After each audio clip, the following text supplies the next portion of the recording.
दोस्तों आज की इस वीडियो में आपको मिलने वाले हैं ढेर सारे टिप्स एंड ट्रिक्स, यानी कि पूरे 30 टिप्स एंड ट्रिक्स जिनसे आपके रोज के काम बहुत ज्यादा आसान बनेंगे, आपके समय और पैसों की बचत भी होगी।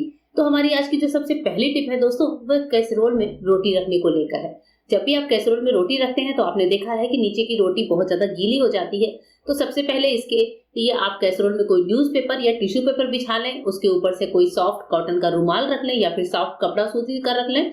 उसके बाद से रोटियां रखकर अच्छे से इसको कवर करिए और फिर ढक्कन लगाकर रोटियों को रख दीजिए। इस तरह से रोटियां जो है पूरे टाइम तक सॉफ्ट भी रहेंगी और रोटियां बिल्कुल नीचे से खराब भी नहीं होंगी। चलिए देखते हैं आज की नेक्स्ट टिप कौन सी है। नेक्स्ट टिप है हमारे इस तरह के नमकीन के जो जिप लॉक के पैकेट्स होते हैं, इनको लेकर है। इनका आज मैं बहुत अच्छा सा इस्तेमाल करना आपको बताऊंगी। जब भी नमकीन खत्म हो जाए तब इसके बाद से आपको ये पैकेट लेना है, एक फोक लेना है साथ में और फोक को गर्म कर लेना है। गर्म फोक से आप क्या करिए, नमकीन के पैकेट्स में कहीं कहीं पर होल कर दीजिए। इस तरह से होल करने से क्या होगा कि एक साथ कई सारे होल्स बन जाते हैं। अब इस होल वाले पैकेट में हम लहसुन को स्टोर करेंगे। जी हाँ दोस्तों, लहसुन को स्टोर करने के लिए ये पैकेट बिल्कुल परफेक्ट होते हैं क्योंकि इनमें एयर पास होता है, साथ ही ये जिप लॉक होते हैं। तो लहसुन हमारा काफी दिनों तक फ्रेश बना होता है। इस तरह के पैकेट्स में लहसुन को स्टोर करके आप 4 से 6 महीने तक भी रख सकते हैं और लहसुन बिल्कुल खराब भी नहीं होता है। नेक्स्ट टिप टिश्यू को लेकर है। हमारे जो टिश्यू रोल होते हैं कई बार ये इस तरह से खुल जाते हैं, जिससे हमारे एक टिश्यू हमेशा खुला हुआ पड़ा होता है। इसको अच्छे से रैप करके रखने के लिए आप टिश्यू पेपर को कुछ इस तरह से रोल कर लीजिए। इस तरह से जब आप उसको करेंगे, अब आपको चलना है अपने किचन के टैप के पास। जी हाँ, इस तरह से आप डिजाइन बना लीजिए। इसको ट्रायंगल में जो है हम रैप कर लेते हैं और उसके बाद से चलते हैं अपने पानी वाले टैप के पास। पानी वाले टैप को एक बार ऑन करिए, बंद कर दीजिए। अब हमारे टैप में हल्की सी एक गीलापन होता है, उस गीलेपन पर ही आपको इस टिश्यू रोल को जो है टाइटली लगा देना है और उसके बाद से आप देखेंगे कि टिश्यू रोल पानी के हल्के दबाव की वजह से अच्छे से स्टिक हो जाता है। अब इसको रखेंगे, ये रोल हमारा खुलेगा भी नहीं। जब भी आपका ये कद्दूकस इस तरह से यूज करते करते बहुत ज्यादा गंदा हो जाता है, आप देख रहे हैं इस पे पीला दाग बहुत ज्यादा हो गया है। हमारे जो स्टील के ग्रेटर्स होते हैं उन पे पीलेपन के निशान बनते ही बनते हैं, चाहे हम इसे कितने भी बढ़िया तरीके से क्लीन करके रखें। तो नेक्स्ट टाइम जब आपको इसको क्लीन करना है तब आप ले लीजिए फॉइल पेपर। फॉइल पेपर के एक बड़े टुकड़े को इस तरह से रोल कर लीजिए, यानी कि गोल बना लीजिए और इसके बाद से ले लीजिए कोई सा भी डिटर्जेंट। मैंने यहाँ पर लिक्विड डिटर्जेंट लिया है। फॉइल पेपर के ऊपर डिटर्जेंट डालेंगे और इसी फॉइल पेपर से आपको अच्छे से अपने ग्रेटर को रब करना है। ग्रेटर को रब करते करते आप देखेंगे कि जो आपका पीला निशान है वो बहुत अच्छे से साफ हो जाता है। इसके लिए आप ग्रेटर को हल्का हल्का पानी डालकर गीला भी कर सकते हैं। मैं यहाँ पर अभी आपको ग्रेटर का एक ही पार्ट अच्छे से क्लीन करके दिखा रही हूँ क्योंकि इसमें टाइम थोड़ा 2 से 3 मिनट का लगता है। तो इसलिए आप जो है पूरे ग्रेटर को इसी तरीके से अच्छे से क्लीन कर सकते हैं। 2 से 3 मिनट आप रब करिए और उसके बाद देखिए कि कितनी बढ़िया सी शाइन आ जाती है। जो पीला निशान है वो भी पूरी तरह से खत्म हो जाता है। इसको नॉर्मल पानी से वॉश करिए और इस्तेमाल करिए। अब हमारा ग्रेटर बिल्कुल नए जैसा हो चुका है। नेक्स्ट टिप है हमारे ब्रश को लेकर। जो हम लोग ब्रश रखते हैं वो आपने देखा है कि इस तरह से खुले में ही रखते हैं। इसका जो भी स्टैंड होता है उसमें हमें ब्रश इस तरह से ओपनली रखना पड़ता है। तो कभी कभी क्या होता है, बहुत दिन इस्तेमाल करने के बाद हमें ऐसा लगता है कि इस पर जम्स आ चुके हैं या फिर कभी कोई कीड़ा, कॉकरोच, छिपकली वगैरह के भी इन ब्रशेस पे चलने का डर होता है। इसके लिए बहुत अच्छा सा उपाय है कि आप एक गिलास में ले लीजिए थोड़ा सा पानी और उसके बाद से इस गिलास में हम डालेंगे थोड़ा सा माउथ वॉश। जो भी माउथ वॉश आपके पास हो उसका आप यूज कर सकते हैं, माउथ वॉश वाले। अब इस ग्लास में आप अपने सारे ब्रशेस को डिप करके आधे घंटे के लिए छोड़ दीजिए। माउथ वॉश जो होता है वो जर्म क्लीनिंग का काम करता है, बहुत अच्छे से हमारे जैसे दांतों को साफ करता है वैसे हमारे ब्रश को भी ये क्लीन करेगा। आधे घंटे बाद बस माउथ वॉश वाले इस पानी से निकाल कर और बस ब्रश को आप यूज कर सकते हैं। चीनी के डब्बे में चींटी लगने की समस्या से परेशान है दोस्तों, तो इसमें आप दालचीनी का एक बड़ा सा टुकड़ा डाल दीजिए। दालचीनी आपके घर में होता ही होगा। इस टुकड़े को डालकर चीनी के अंदर दबा दीजिए और बस ढक्कन लगा दीजिए। तो आप देखेंगे कि आपकी चीनी के डब्बे में कभी भी चींटी नहीं लगेगी। इस तरह के हमारे पास जो थैले होते हैं, जो बड़े थैले होते हैं, जो जगह ज्यादा घेरते हैं, उसके लिए बहुत अच्छा सा उपाय होता है कि इसको अगर अच्छे से फोल्ड करके रखा जाए तो ये हमारा बहुत ही अच्छे से स्पेस सेवर का काम भी करते हैं और जब जरूरत लगे तो इनको खोल के निकाल लीजिए। तो कुछ इस तरह से वीडियो में दिखाए गए तरीके से आपको इन थैलों को फोल्ड करना है। थैला चाहे मोटा हो या पतला हो, इस तरह से छोटे फोल्ड बनाकर आपस में टक करके रखते हैं तो हमारे स्पेस की भी बचत होती है। अब जैसे ये छोटे थैले हैं, पतले वाले कपड़े के थैले, ये भी खूब बहुतायत में हमारे घर में पड़े होते हैं। इनको भी आप ऐसे ही अच्छे से फोल्ड करके रख सकते हैं, देखने में भी अच्छे लगते हैं और घर में इधर उधर बिखरे भी नहीं होते हैं। मसालों को कीड़ों से बचाने के लिए जब भी आपको ज्यादा मसाला स्टोर करना हो तो उसमें आप जो है दालचीनी का टुकड़ा डाल सकते हैं, या फिर जैसे मैं अपने मसालों के डिब्बों में क्या करती हूँ, काले नमक की एक बड़ी सी डली डालकर रखती हूँ। जैसे मैं यहाँ पर दिखा रही हूँ, या तो आप दालचीनी का बड़ा सा टुकड़ा डालिए। ये दालचीनी की स्मेल इतनी तेज होती है कि हमारे मसालों में कीड़े नहीं लगते। इसके अलावा जो मैं करती हूँ वो काला नमक की एक बड़ी सी डली, जैसे 2-2 किलो के मसाले के डिब्बे में एक एक बड़ी बड़ी डली डाल कर रखती हूँ। और ये सालों से है, ये आज का नहीं है, ये सालों से है मेरे डिब्बे में जो पड़े होते हैं और कभी भी मसालों को खराब नहीं होने देते हैं। नेक्स्ट टिप है मेकअप ब्रशेस को लेकर। इस तरह के मेकअप ब्रश जो हमारे पास होते हैं, कभी कभी मेकअप करने के बाद ये इतने ज्यादा गंदे हो जाते हैं, नॉर्मल पानी से वॉश नहीं होते हैं। तो इनको अगर आपको अच्छे से क्लीन करना है, जर्म फ्री करना है, तो उसके लिए अच्छा सा उपाय है कि आप ले लीजिए थोड़ा सा लिक्विड डिटर्जेंट। लिक्विड डिटर्जेंट लेने के बाद इन ब्रश को अपने इस बोल में अच्छे से, जैसे ही आप ब्रश से लिक्विड को फैलाएंगे, मतलब अच्छे से रब करेंगे, तो आप देखेंगे सारी गंदगी इस लिक्विड डिटर्जेंट में आ जाती है। बस इस तरह से आपको 30 से 40 सेकंड करना है और उसके बाद से नॉर्मल हल्के गुनगुने से पानी में ब्रश को डिप करिए। सारा लिक्विड और सारी मेकअप की गंदगी वो इस पानी में आ जाती है। 1 से 2 बार और इसको नॉर्मल पानी से वॉश कर लीजिए। हमारा जो मेकअप ब्रश है वो बहुत अच्छे से क्लीन हो जाता है। जो हमारे आरओ के टैप होते हैं दोस्तों, आरओ की सफाई तो हम बहुत बार करते हैं। हम आरओ को पोंछते हैं, हर दिन गीले कपड़े से साफ करते हैं कि इस पर धूल मिट्टी न जमने पाए। लेकिन क्या आपने कभी इन टैप की सफाई की है, टैप के अंदर की सफाई की है?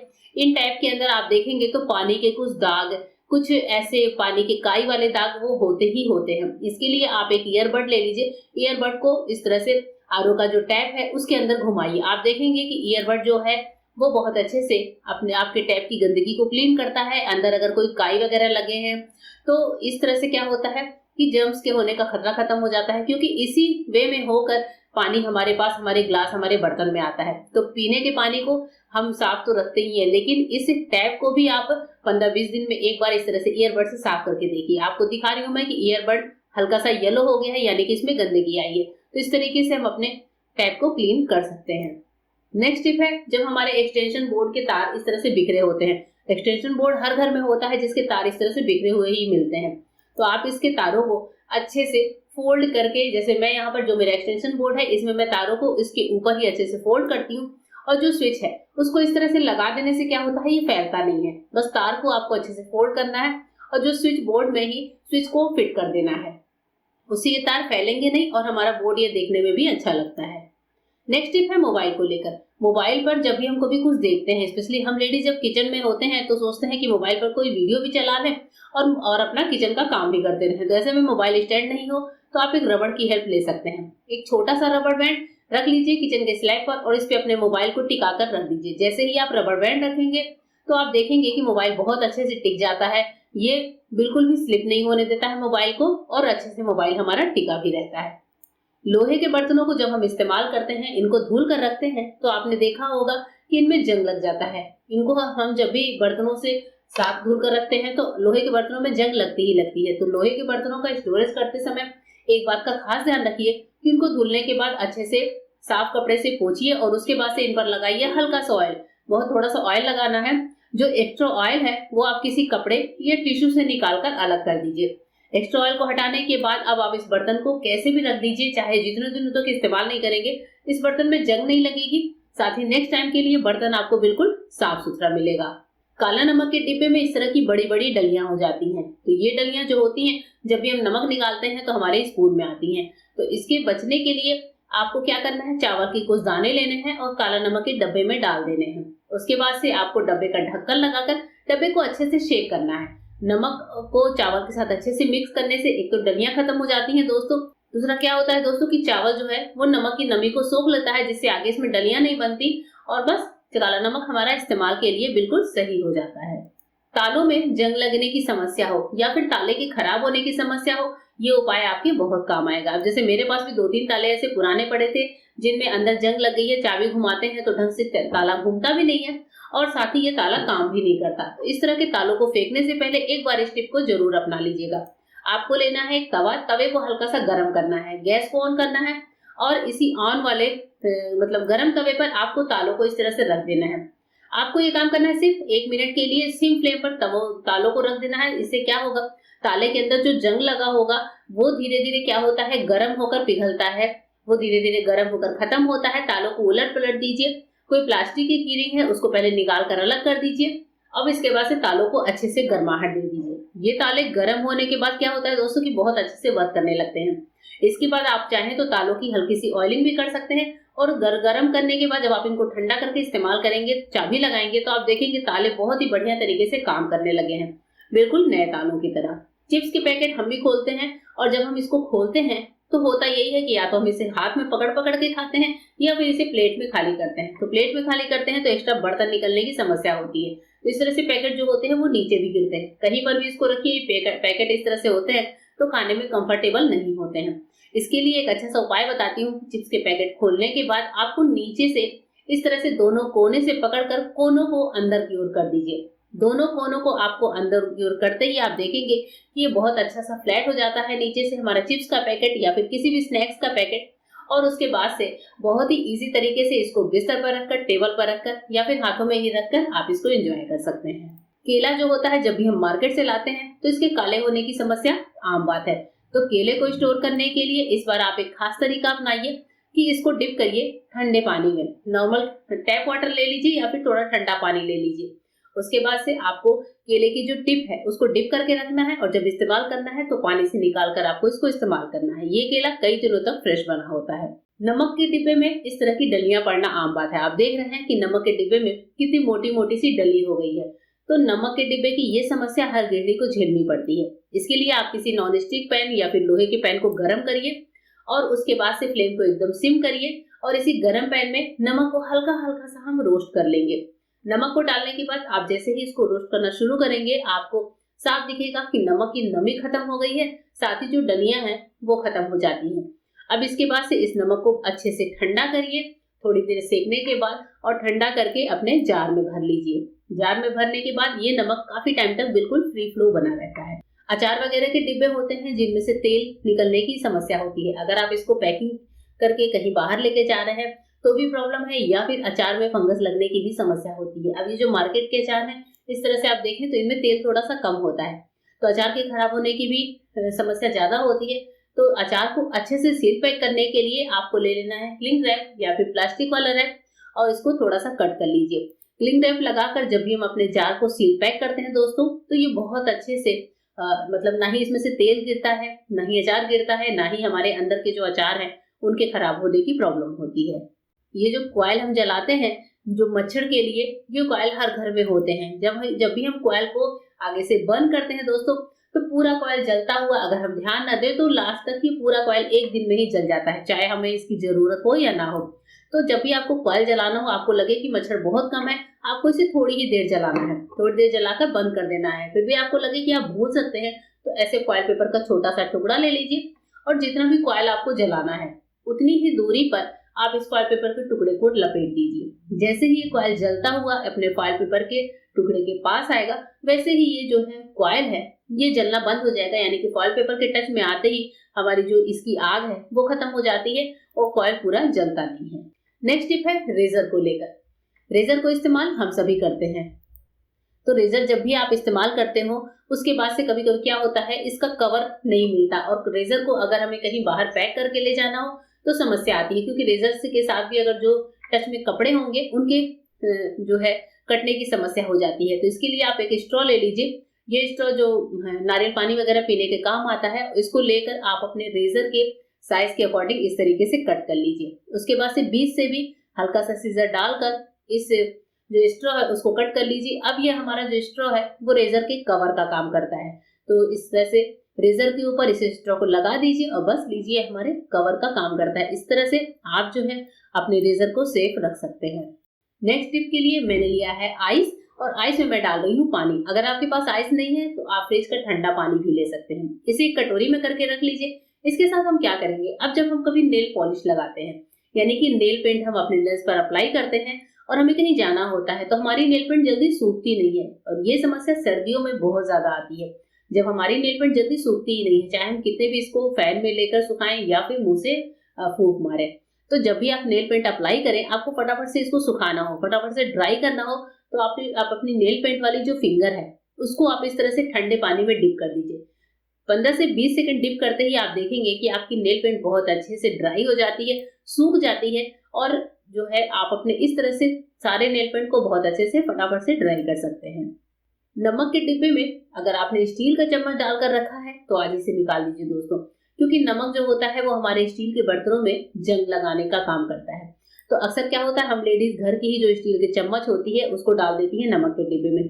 ये गलती बिल्कुल मत करिए, इससे हमारा स्टील का चम्मच खराब हो जाता है। आपको हमेशा नमक के डिब्बे में 2 तरह के चम्मच इस्तेमाल करने चाहिए।